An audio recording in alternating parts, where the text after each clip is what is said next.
नमस्कार मित्रांनो. बोर्ड परीक्षेची तयारी जोरात सुरू असेल हो ना? आज आपण 10वीच्या इतिहासातील एक असा धडा रिवाईज करणार आहोत जो खूप खूप महत्वाचा आहे. तो म्हणजे इतिहास लेखन भारतीय परंपरा. परीक्षेच्या दृष्टीनं हा धडा एकदम परफेक्ट करून टाकूया. आता सगळ्यांच्या मनात एकच प्रश्न असतो की या एका धड्यामधून 5 मार्क पक्के कसे करायचे. तर अजिबात काळजी करू नका. आजच्या या विश्लेषणामध्ये आपण नेमकं याच प्रश्नाचं उत्तर शोधणार आहोत. प्रत्येक महत्वाचा मुद्दा सोप्या भाषेत कसा लक्षात ठेवायचा आणि परीक्षेत तो नेमका कसा मांडायचा यावरच आपलं लक्ष असणार आहे. चला तर मग सुरुवात करूया. भारताला इतिहास लेखनाची एक प्रचंड मोठी आणि समृद्ध परंपरा लाभलेली आहे. आणि ही परंपरा म्हणजे फक्त जाडजूड ग्रंथ नाहीत, तर ती आपल्याला जुन्या कथा, गाणी, दगडांवर कोरलेले लेख इथपासून ते थेट आजच्या काळातल्या चिकित्सक विश्लेषणापर्यंत दिसते. ही परंपरा नेमकी कशी बदलत गेली हे बघणं खूप इंटरेस्टिंग आहे नाही का? बघा, प्राचीन काळात सगळं ज्ञान तोंडी असायचं. म्हणजे गाणी, पोवाडे यातून इतिहास एका पिढीकडून दुसऱ्या पिढीकडे जायचा. मग आले शिलालेख. मध्ययुगात दरबारातले इतिहासकार, मोठमोठ्या लोकांची चरित्र आणि हो, खास आपल्या मराठेशाहीची ओळख असलेली बखर आली. आणि मग आधुनिक काळात इंग्रजांच्या प्रभावामुळे आणि नंतर आपल्या भारतीय विचारवंतांमुळे इतिहास लेखनाला एक नवी चिकित्सक दिशा मिळाली. आता आपण वळतोय या धड्यातल्या सगळ्यात महत्त्वाच्या भागाकडे, आणि तो म्हणजे ऐतिहासिक साधनं. परीक्षेमध्ये उत्तरं लिहिण्यासाठी ही साधनं समजून घेणं अत्यंत गरजेचं आहे. असं समजा की ही साधनं म्हणजे आपल्या इतिहासाच्या मोठ्या इमारतीचे भक्कम पाया आहेत.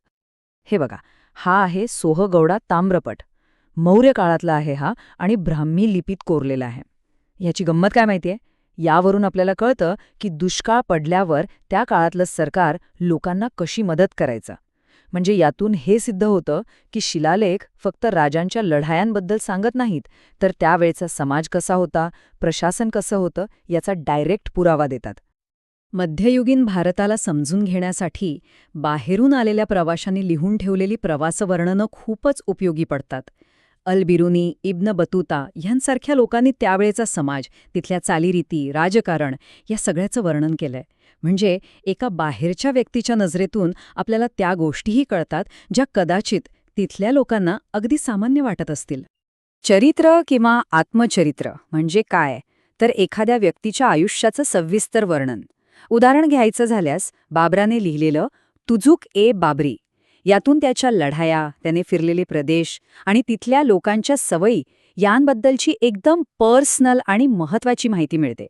ही माहिती आपल्याला इतर कुठल्याही साधनातून सहजासहजी मिळत नाही.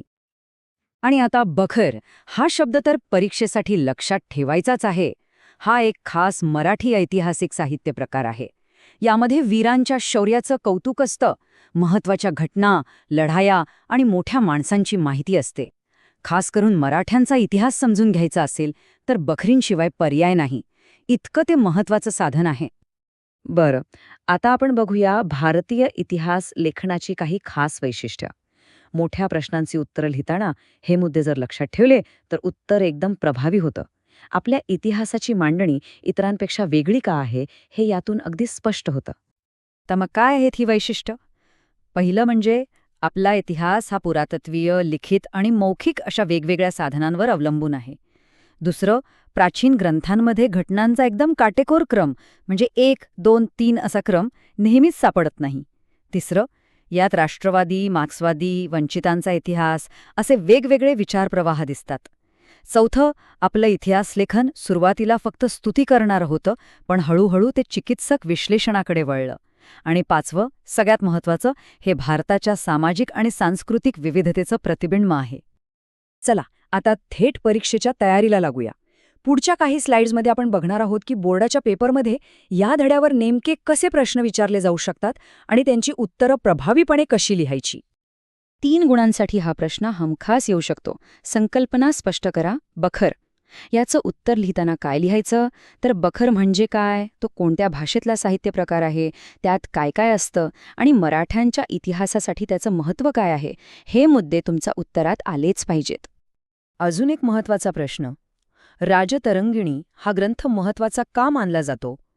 याचं सोपं उत्तर असं आहे की कल्हणाने लिहिलेला हा ग्रंथ खूप चिकित्सकपणे आणि उपलब्ध पुरावे तपासून लिहिला गेला आहे. म्हणजे केवळ ऐकीव गोष्टींवर विश्वास न ठेवता. हीच शास्त्रीय पद्धत त्याला आधुनिक इतिहास लेखनाच्या खूप जवळ घेऊन जाते आणि म्हणूनच तो खास आहे. 5 गुणांच्या प्रश्नांमध्ये वसाहतवादी इतिहास लेखन यावर प्रश्न येऊ शकतो. याचं उत्तर लिहिताना एक गोष्ट लक्षात ठेवा की हे फक्त इतिहास लिहिणं नव्हतं, तर ब्रिटिश राजवटीला योग्य ठरवण्याचं एक साधन होतं.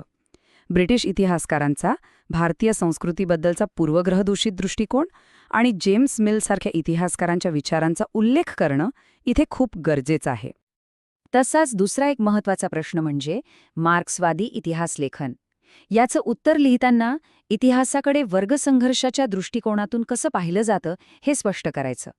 म्हणजे समाजातली आर्थिक विषमता, उत्पादन साधनं आणि त्यातून होणारा संघर्ष इतिहासाला कशी दिशा देतो हा या विचारसरणीचा मूळ गाभा आहे हे सांगायचं. आणि आता येतोय सगळ्यात महत्त्वाचा भाग. उत्तरं तर सगळ्यांनाच येतात, पण जास्त मार्क मिळवण्यासाठी काही चुका टाळायलाच हव्यात. या काही प्रो टिप्स आहेत ज्या तुम्हाला इतरांपेक्षा नक्कीच पुढे ठेवतील. नेहमी लक्षात ठेवा, उत्तर मुद्देसूद लिहा, लांबलचक पॅरेग्राफ टाळा. राजतरंगिणी किंवा बखर अशी नेमकी उदाहरणं द्या. महत्त्वाच्या शब्दांखाली पेन्सिलने अंडरलाईन करा, यामुळे पेपर तपासणाऱ्यावर खूप चांगला प्रभाव पडतो. आणि हो, जेवढं विचारलंय तेवढंच लिहा. उगाच फापट पसारा लिहून वेळ वाया घालवू नका. आणि अक्षर तर सुवाच्य असलंच पाहिजे.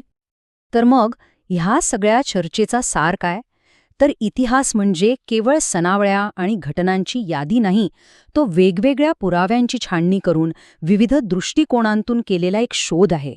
ही एक गोष्ट जरी लक्षात ठेवली तरी इतिहासाचा अभ्यास खूप सोपा आणि रंजक वाटायला लागतो. आता तुम्हाला भारतीय इतिहासाचे वेगवेगळे स्रोत आणि दृष्टिकोन समजले आहेत. आता जरा विचार करा, भारतीय इतिहासाचा असा कोणता भाग आहे ज्याबद्दल अजून खोलवर जाऊन माहिती मिळवायला आवडेल?